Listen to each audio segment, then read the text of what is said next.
Hello guys, welcome to my first YouTube video. My name's Chris Davies. I run a photographic business in Frinton-on-Sea called Photo Vogue, and a gallery attached to that called the Driftwood Gallery.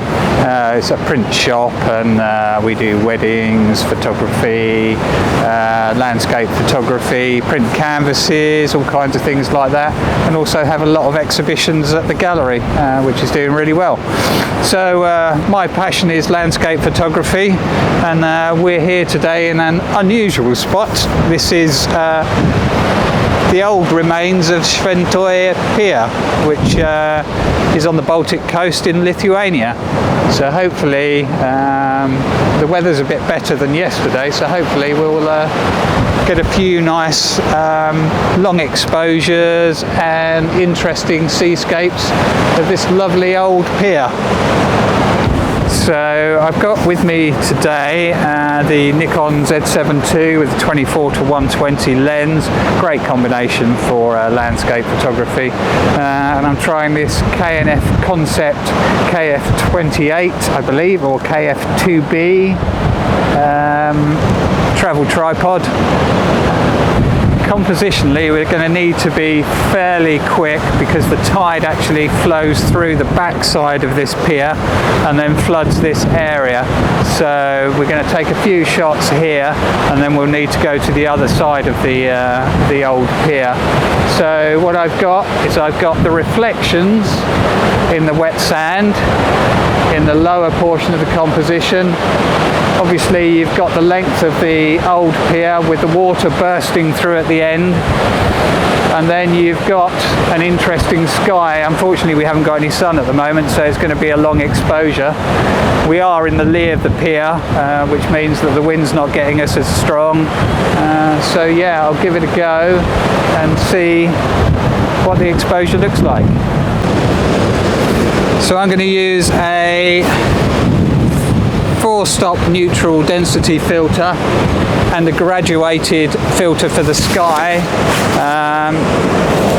hopefully to give us a reasonable length of exposure, but also not to have to do multiple exposures to then stack later on when we're thinking about the tide coming through the back of the pier. And it's just started raining.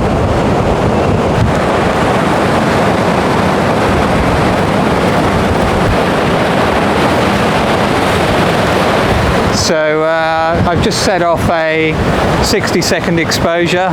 Again, we're in the lee of the pier, so hopefully the wind won't affect too much. We'll see what it looks like. So I'm going to do 30 seconds f11 ISO 64. I've focused about a third of the way into the scene on that pillar, so the second one in, and I'm going to tap the screen to take the exposure. Okay, so we'll give it 30 seconds and see what it looks like. So a 30-second exposure is working pretty well here. So I'm at f10 ISO 64, 30 seconds. So I'm going to do 3 exposures at different focus points because the sky's pretty much blending in. The water is much softer on this side of the pier as opposed to the windward side of the pier, so this is a better position for long exposures. So I'm going to start off another, I've just adjusted to f11, I'm going to start off another exposure at 30 seconds, focusing on a third of the way in. I've changed composition slightly and moved further in towards the sea. Tripod sinking a little bit, so I've had to push it into the sand to try and stop it moving over a 30-second exposure. So I've got this pole with the interesting bracket on top as the first piece into the exposure, and then yeah, that blends in lovely towards the end of the scene, so that works really well over a long exposure. I may actually just change the exposure a little bit and have something like about 15 seconds. But I'm just going to have a look at the scene for a moment and think about the composition. Again, this one here has got an interesting piece of wood at the top of it, and these structures a little bit further out are quite interesting, so I may try and include this one and its reflection and the length of the pier. So I'm going to move my composition slightly. So not bad timing as a big wave just came in. I like that piece just at the bottom left hand corner of the frame, with the pier leading through with the reflections. So I'm just going to adjust slightly for the highlights, although the histogram is reading very well indeed. So I think now we'll try 30-second exposure, again focusing on the second pole in, given that we have a rough depth of field of a third behind, 2/3 in front. So a third this side of the subject, 2/3 that side of the subject. Okay, just going to check my filter, given we're in pretty rough weather, make sure everything's good. Happy with that. Okay. So focusing in on the closest element, and then I'm going to do 2 further exposures, focusing a little bit further on into the composition. Then I can blend those, manually focus stacked to get the sharpness throughout the composition. Now the water has come a little bit closer in. The structure that's just to my left here is starting to reflect in the wet sand, so I'm going to change my composition to include that. So I think I'm going to swap lenses. I've got the 14-30 with me as well, so I just want a slightly wider aspect on here, something like about 20mm. That will give me this area here, but also a little bit of spacing towards the end of the pier on the right, which helps spread the composition out, gives it some space, some air, which I think is quite important given how lovely this structure is. So as you can see with my composition, I'm F11 30 seconds, F64. I've included this portion of the composition in, which has got an interesting piece jutting out, and then this interesting shape that comes through leading on to the rest of the pier. So I've got a neutral density filter on there, 4-stop, and also a graduated filter just to give me the blend of sky and ground. There's nothing much that can be done here really. Okay, I've just adjusted my exposure a bit to 25 seconds. I'm going to tap the screen here, focus, and then expose, and then I'll do another couple of exposures throughout the scene to then blend them together to give the final image. So now I'm going to change composition a little bit, also take the graduated filters off and just do some shots trying to capture the very heavy waves coming over the end of the pier. I've only got the 120, 24 to 120 lens, so we'll see how that goes, but it just gives a different style to the scene, which is always worth experimenting. When you've got multiple lenses or filters, then I would suggest don't stick with super wide angle and filters. Play around with what you've got. You never know, you may come up with something that you're amazed with on a lens that you hardly ever use. So it's definitely worth experimenting. I'm going to pop a polarizer on the filter holder now.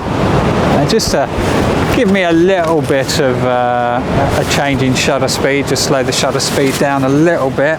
I don't think it will have much effect on any kind of saturation levels or anything like that, but it just gives me the option to play around with shutter speeds without having to pop other filters on or bump ISOs up dramatically to change shutter speeds. So I'm just going to pop this on.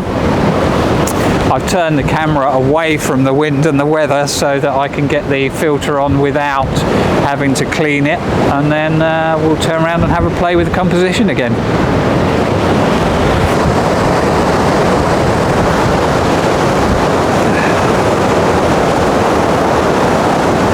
I do like, I think it's probably old school really, but I do like finding my composition in the viewfinder rather than on the back of the screen, and then doing the rest of photography usually on the back of the screen. Certainly with the Z7 II, it's so accessible. I used to use a D800 and then the D810, along with a lot of film cameras, 6x17. I've got a Carbon Adventurer, which is the 4x5 field camera, which is quite good. Enjoy using that. Okay, compositionally again, I've included this structure here, which is directly to my left and then leading out. We've got this interesting angle coming through here and then leading out to the end of the pier. Again, not much in the way of sky, but let's hope for sunset. So I'm just literally going to do some taps on the screen to expose, especially while this water's coming in, and then just tap a little bit further on.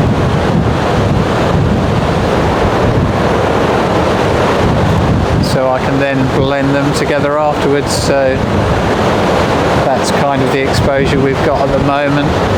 Again, highlights are just touching the top on the right hand side, so I think that will be fine.